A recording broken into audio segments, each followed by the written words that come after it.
সুরাকা বিন জশম তার ঘোড়ার মধ্যে বসলো।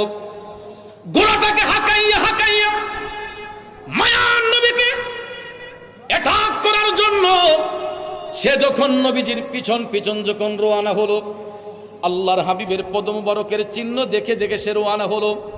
ঘোড়া দ্রুত গতিতে যাচ্ছে, আল্লাহর হাবিব সাল্লাল্লাহু আলাইহি ওয়াসাল্লাম স্বাভাবিক গতিতে যাচ্ছেন।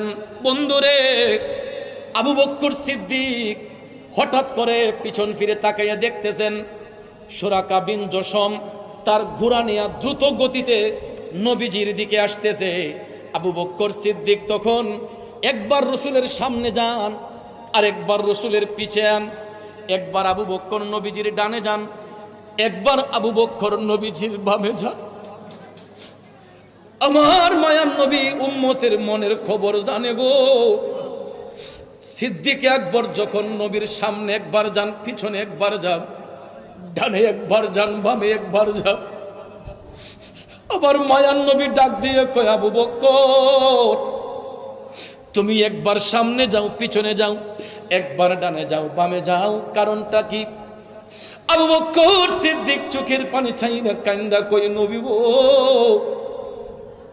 আমি চাই না আমি আবু বকর বেঁচে থাকতে কোন কাফের মুশরিকের দ্বারাতে আপনার শরীর মুবারকে একটা আঘাত আইসা লাগে। নবী গো আমি এই জন্য একবার সামনে যাই, পিছনে যাই, ডাইনে যাই, বামে যাই, কারণ আমি লক্ষ্য করেছি নবী গো সুরাকা বিন জশম আপনার পিছু নিয়েছে। সে যদি কোনো কারণে আপনাকে আক্রমণ করে, সর্বপ্রথম আক্রমণটা যেন আমি আবু বকরের বুকের মধ্যে আইসা লাগে।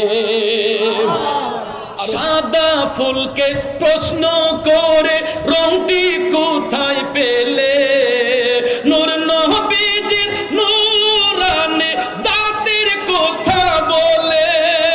সুবহানাল্লাহ। সাদা ফুলকে প্রশ্ন করে রংটি কোথায় পেলে, নূর নবীজির নূরানে দাঁতের কথা বলে। তাই সাদা ফুলকে বাগান থেকে তুলে গাঁথলাম মালা, মনের সুখে মালা গাঁথিব সকাল থেকে। আবুল আহাবের ঘরের মধ্যে এক দাসী ছিল সুয়াইবা। ওই আবুল আহাবের দাসী সুয়াইবা সংবাদ দিল আবুল আহাবকে যে পৃথিবীর মধ্যে শুভাগমন করেছেন রাহমাতাল লিল আলামিন, যে হে সুয়াইবা আজকে তোমার এত আনন্দ কেন? আবুল আহাব